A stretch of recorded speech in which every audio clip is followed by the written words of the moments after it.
Hey everybody, I'm Hugh Brownstone for Three Blind Men and an Elephant, and today I want to offer you a quick take on Sony's just announced FX6, and I'm going to do that in under 3 minutes.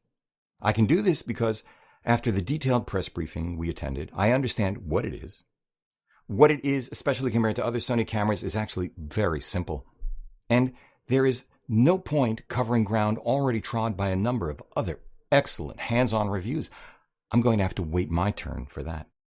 In the meantime, with this said, start your stopwatch now.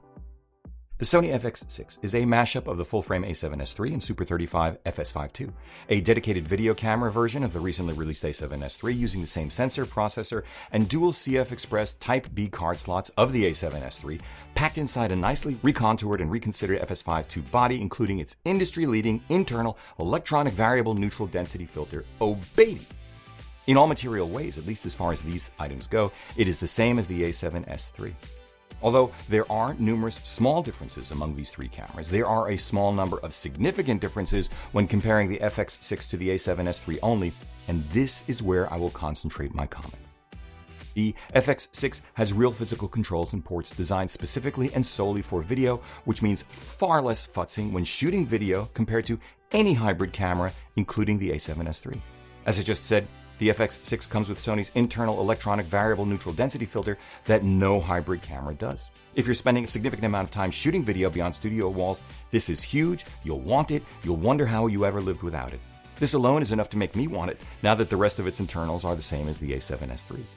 The FX6 manages heat better than the A7S III because it uses active cooling. While this will not matter to most of us, and in spite of the fact that the overwhelming majority of A7S III reviewers reported absolutely no overheating issues, this will matter to some of us because in my testing, the A7S III did not defy the laws of physics, and some of us do shoot in significantly hotter, sunnier places than others. I'll put a link to my experience with the A7S III down in the show notes below. The FX6 does not have the A7S III's brilliant 9.44 million dot EVF, nor anything remotely like it. Maybe this will change, but for now, if you want a true EVF, you're talking about something like Zacuto's $2,000 Chameleon EVF Pro. The F6 does not have the A7S III's IBIS, but it does capture the same gyroscopic data that the A7S III does, and when used with Sony's Catalyst Browse software, should in theory give you the same impressively smooth results because Sony suggests you turn off IBIS on the A7S III when using the gyro data. Though it is marginally smaller than the FS5 II, the FX6 with handle is dramatically more noticeable than the A7S III. This is not a problem under most normal circumstances, but it will be a meaningful difference when you want to shoot truly run and gun incognito, which is how Claudia and I like to operate, but that's just us. What all this amounts to is this. If you're happy with the A7S III, don't second guess yourself. You chose wisely, you saved yourself $2,500 in the process, and you have identical access to the identical full-frame native lens catalog and broader adapted lens ecosystem. But if you harbor ambitions beyond what the A7S III can comfortably do, in fact, if you want to make a career of it as a Sony video shooter, if you're intent upon someday making that Venice do your bidding, well, the FX6 is your gateway drug. It is basically half the size and price of the FX9 and gives up a lot less than you might think. And it is a massive upgrade over the FS5 II.